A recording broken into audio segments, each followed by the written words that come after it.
Howdy, it's Matt, the Solo Gamer, back again, doing a bit of a retro thing right now. I recently acquired a few items for my collection, and I thought I'd put them up on display, let y'all take a look at some of the old school gaming, from back in my day. Granted, my day starts with the Atari and continues up to now, but hey, it is what it is. This is Bushido Blade, number 2. One of the sequel to the original, and arguably one of the most unique fighting game series ever created.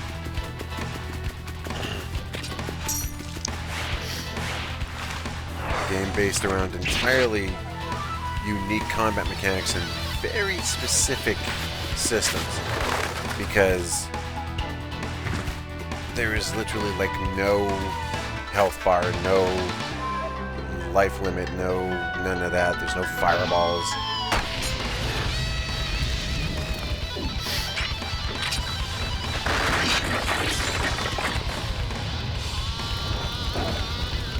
It is literally a game in which any mistake could be fatal.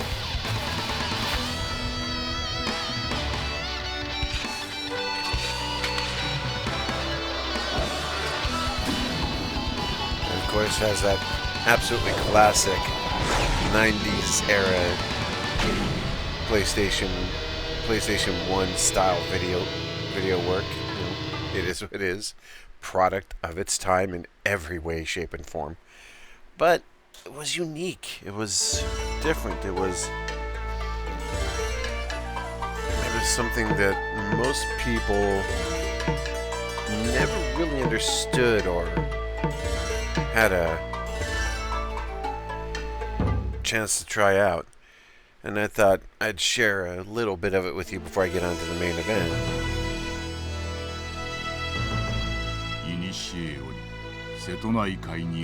Yeah, no one cares.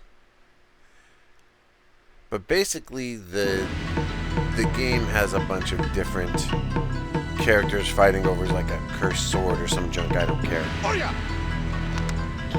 Then you can pick from a variety of different weapons, Nodachi, longsword. Some characters are limited in that they can only pick certain weapons, katana, Nodachi. I go with the broadsword.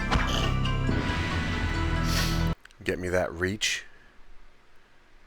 But let me show you how this game works. Outside the Mikiokan. Basically a large farm storage house, I guess? That's what it looks like. But yeah. See? It's just that easy. One mistake and you can lose.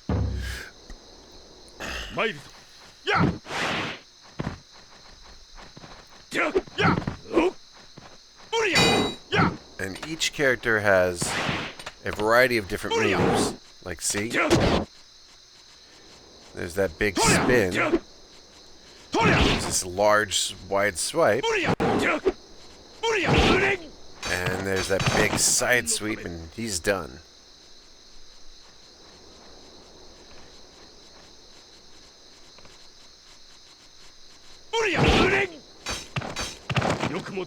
And it applies both ways. Like, different directions generate different moves.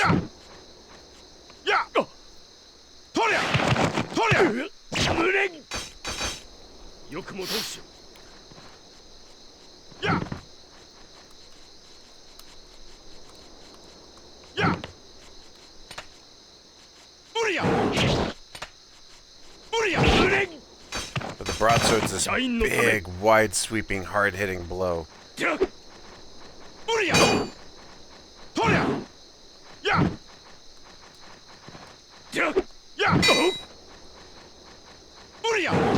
Which can one-shot pretty much anything it hits, but it has some downsides, and that's exceptionally slow.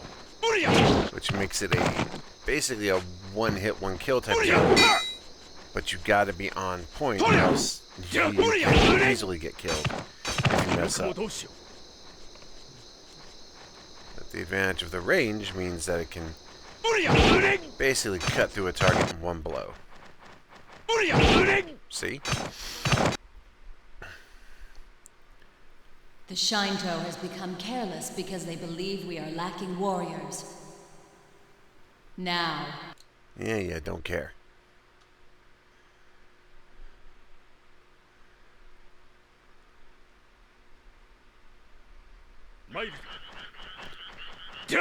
Yeah, it's one of the first games I remember, one of the first fighting games that had like a really interesting story mode.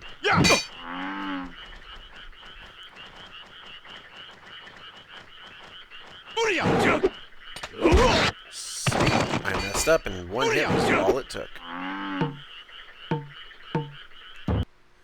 One of the interesting things is you can actually back out and start over and try different weaponry. See if one suits you better. For example, let's switch over to the longsword instead. And it has a completely different style to it. But you do have to start the whole thing over again. So, yeah, there's that.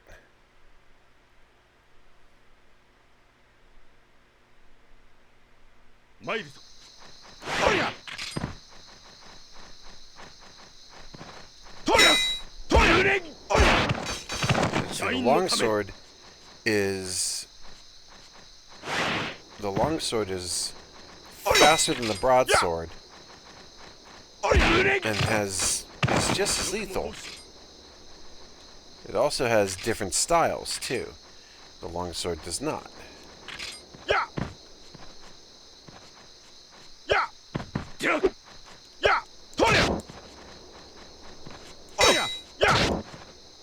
Oh, and I took his arm. Now that's one of the things about this is that you don't have a life bar. Instead, you can be crippled, you can have limbs damaged. But if you get a fatal blow, it is a fatal blow. See?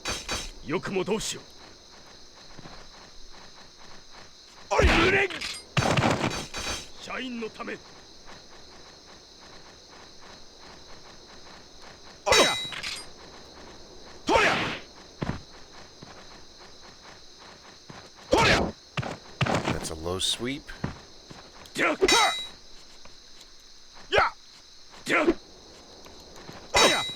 Hard thrust. And yes, you can, in fact, sword clash. Got right through. Not fast enough. Boom, he's dead.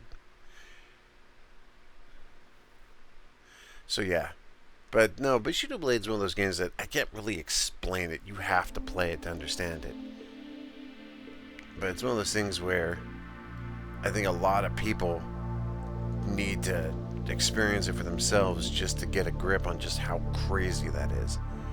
But now on to what I wanted to share, what's today's main event is. I recently got my hands on a copy of Fighting Vipers, a unique piece of history from what we call the Saturn era fighting collection. Fighting Vipers.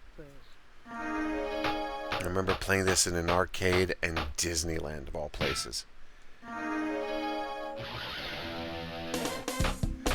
Fighting Vipers is one of those games that it was definitely meant to be like a pass on to like the 80s.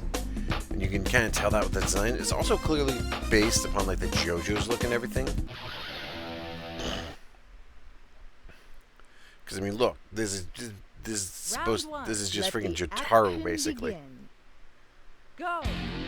Granted, they tried very hard to make it clear that these were unique characters.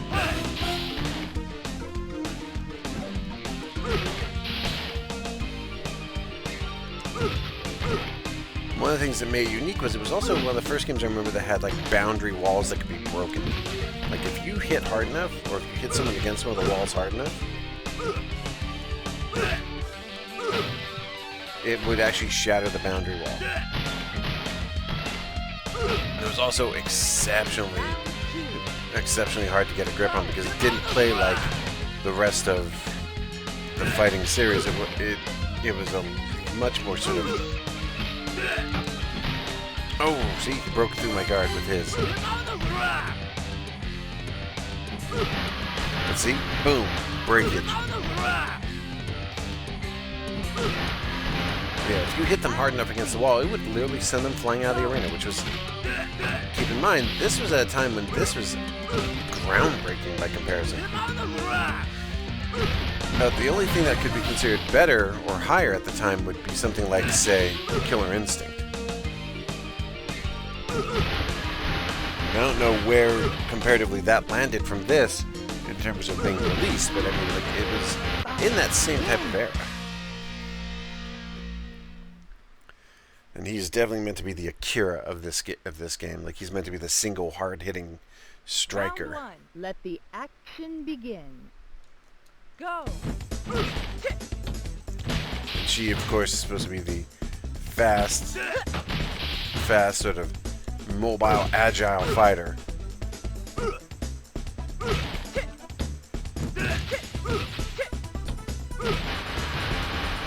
But she don't hit too hard, and she is not able to take the beating. Round two.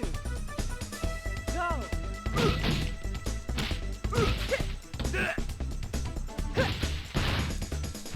Each character has a variety of different moves, like he's got the headbutt. And one of the things you'll notice is that as they take damage, armor or parts of their outfits can even break, and if they break, they take greater damage as a result.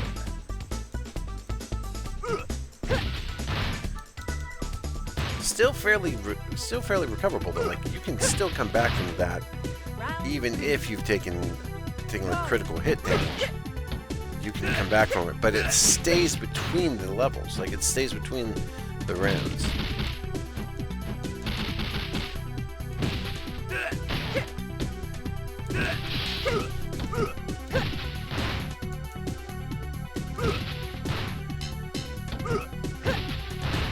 Which can naturally change how you approach a fight. If you've already got a round down and you broke a piece of your character's status, you now have to be more careful, and it can change how you play. It was fairly complex for its era. Round one. Let the action begin. Oh yeah, Skateboard Kid. Every game had to have one. I don't know if it was just like the way they did things back then, but every game had to have a Skateboard Kid, and I don't know why.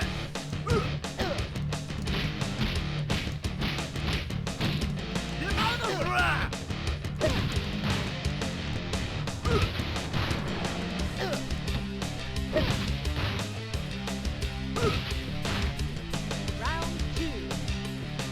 Go.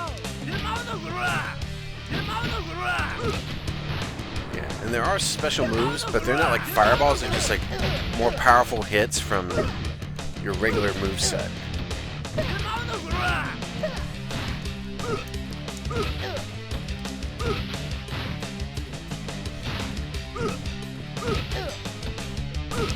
The control scheme is not complex. You have like regular punch, regular kick, block, and then special. It's not anything too fancy. What I love about it is its character designs and the fact that this was one of those weird games where like it had a real flair for its era. That being said, it definitely felt more like it definitely felt like it was trying to ape Tekken while keeping like Virtua Fighter style. Round two. Go.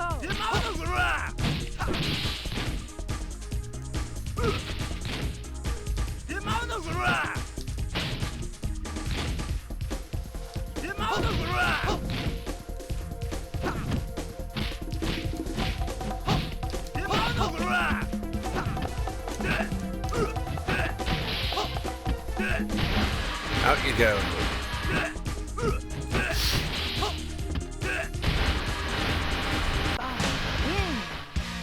But yeah, it was definitely unique for its era.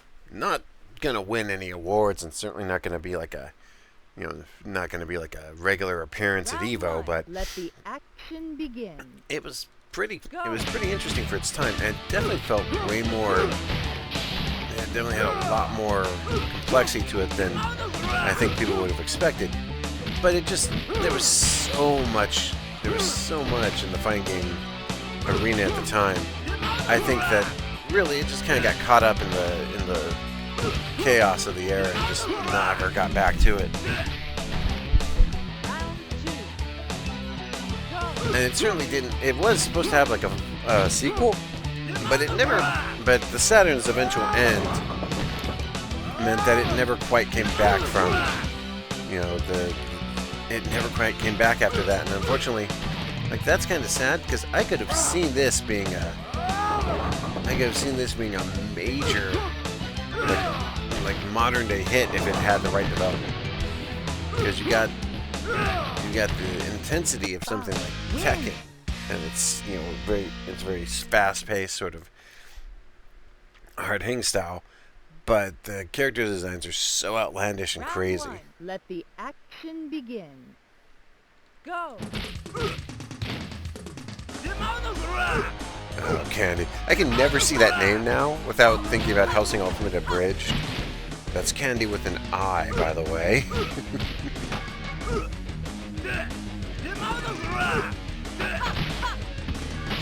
Ooh.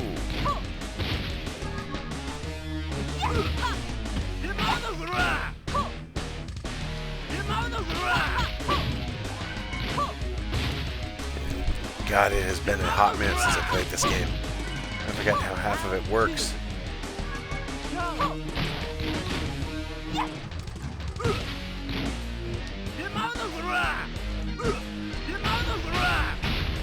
Oh, that broke her armor, and now...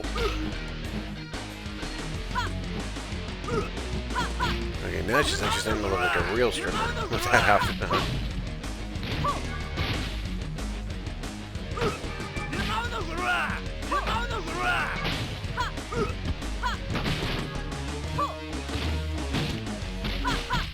Time over. 5 losers. Dang. Round 1. Let the action begin. Go! You can tell that she's supposed to be using like a cat fighting style with the way she holds her hands. God, I have not played this game in so bloody long.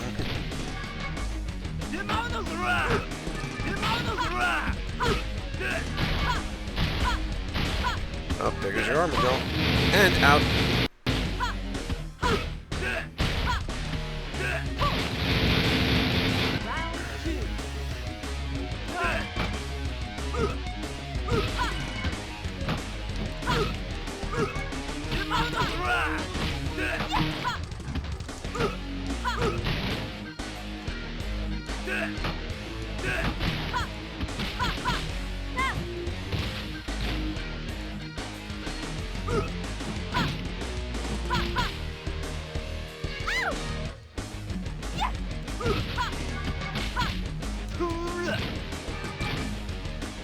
Oh, and he just face plants her, watch. Here, in the wall. Oh. 5 win. I know that some characters' throws actually break walls, his does not.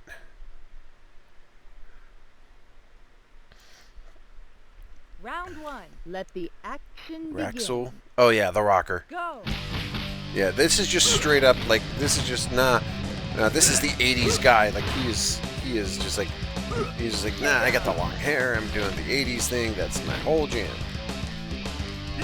Even his theme stage is like, just, generic hard rock. I'm like, yeah, alright, fair enough. Oh, off into the wild blue yonder. Watch. And there is actually no floor past it like in the other levels, so.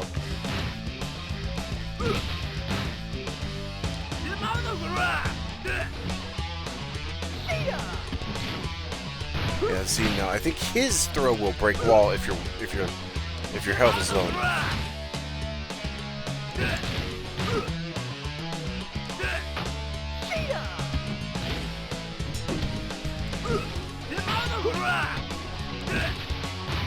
Knee to the face. I think I caught him straight on too, watch. Yep, right in the face. 5 Your brain is scrambled eggs.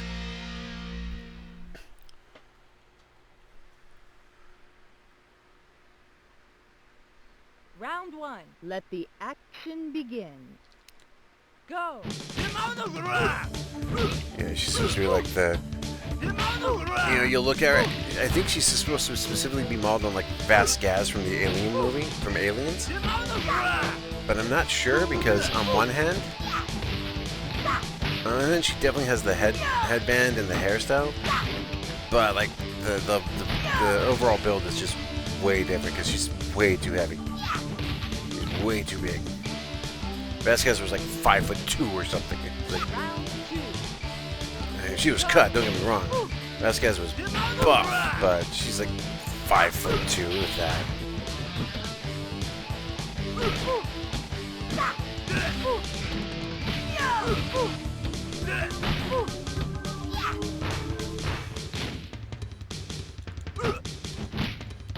A little punch to the nuts.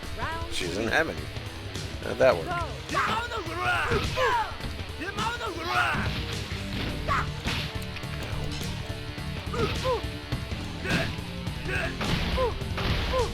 Oh, there goes your armor.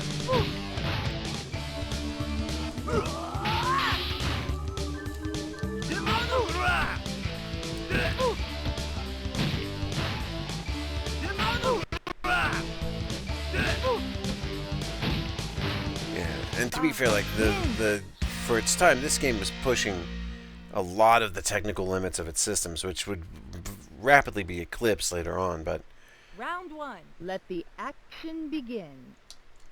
Go. Oh yeah, I love that they have a news chopper with just a giant, ridiculous, oversized camera on it. It's like, oh, ow, ow.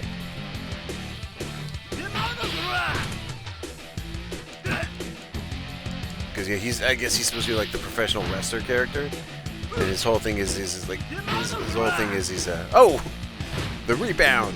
Whoops. Boing. I forgot about that. That's funny. But yeah, his whole thing, he's like a pro wrestler, and it's all about the show to him.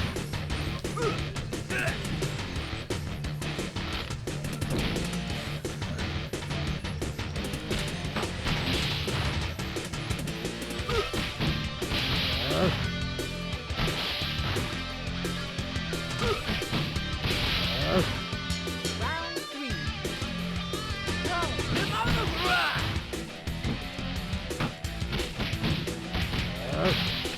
Yeah, I forgot how hard he was. Yeah,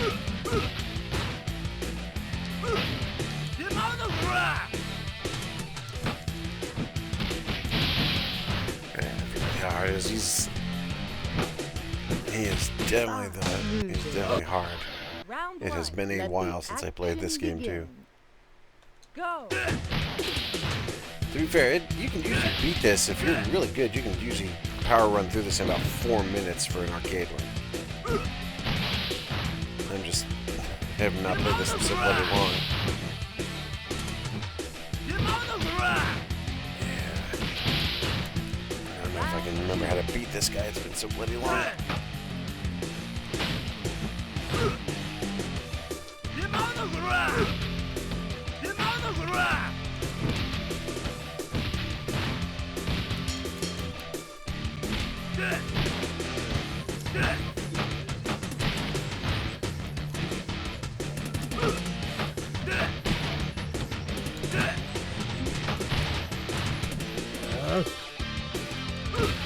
Gotcha.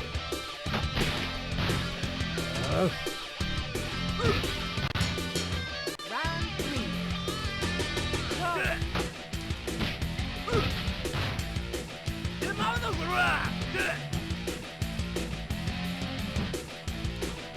Damn it.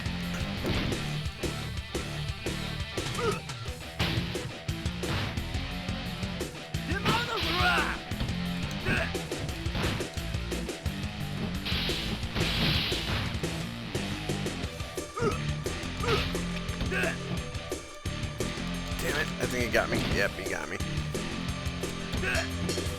It's also notable that the game has a very short timer Round 1. Let the action because it's so begin. high speed and so fast.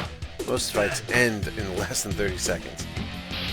Which, to be fair, like that's kind of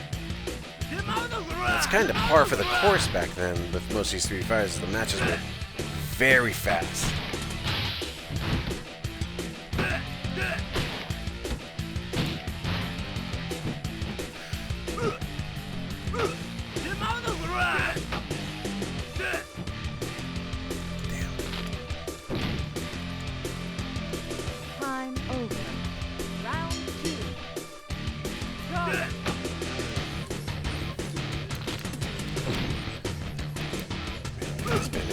too long since I played this.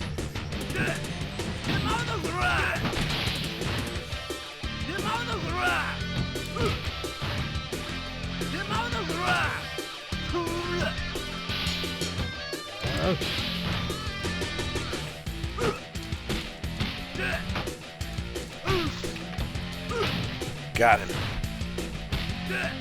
Round 3. That is big.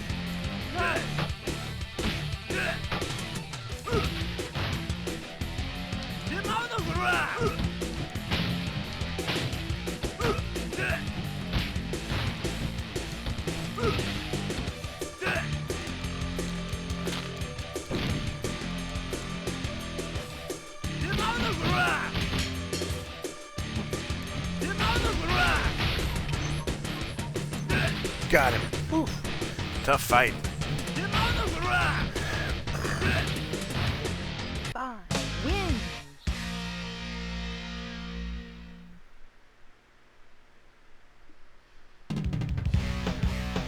One thing I do remember is that this game didn't have any like real endings to it. It was just it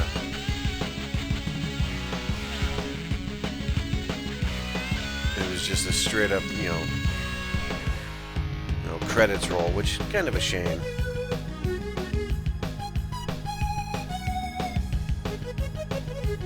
Though, if I remember correctly, like one of the things about this game was it was built like in an insanely fast. It was built like an insanely fast time crunch, and they had to get it out for the Saturn's release. So they basically blitzkrieg their way to get this done before the darn thing had to be out. So.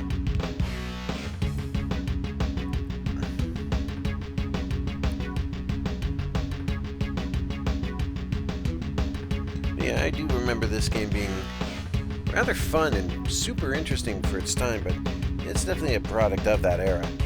Still, wouldn't mind seeing more of these games, more games with this kind of style coming back, where it's like the over-the-top sort of crazy 80s style.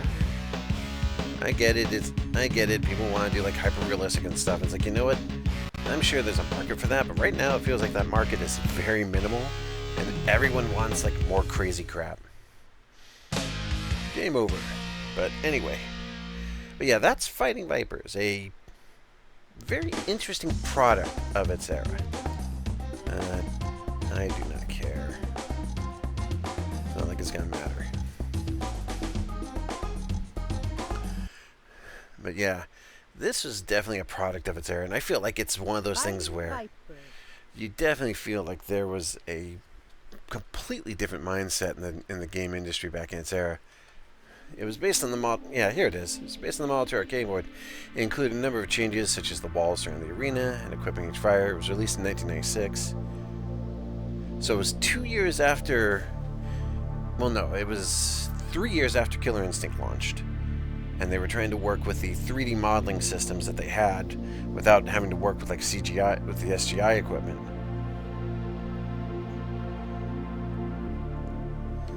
So yeah, it was definitely a product of its era. And there was also a Dynasty Warriors game, which I remember this. I am still looking for this for PlayStation, because it was one of its. I have Kensai. I do remember Flying Dragon. I had that. Fighter's History, Tekken 3, Fighting Vipers, Warpath, Virtua Fighter. Got a lot of these actually. Wu-Tang. I'm actually looking for this game. Jesus. God, it was such a... That was such a weird era. Trap Gunner. Yeah, that was a weird game. I remember that. But yeah, these are all fighting games, many of which I do have. Some of which I am glad I do not. Tobal. Not a bad game, just weird. Oh yeah, I remember this.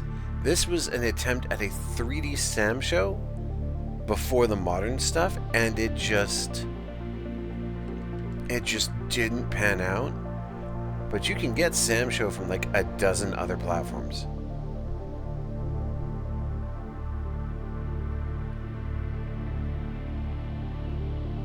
It's definitely one of those things where the sheer amount of games on the market back then was kind of crazy. But anyway, I just wanted to share some little weird gems of the era.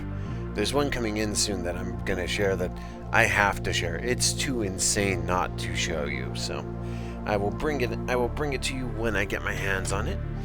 But for now, this is the Solo Gamer, and I will see you for some more retro goodness next time when I get my hands on a very, very rare but very, very unique beat-em-up, Batman Returns for the arcade.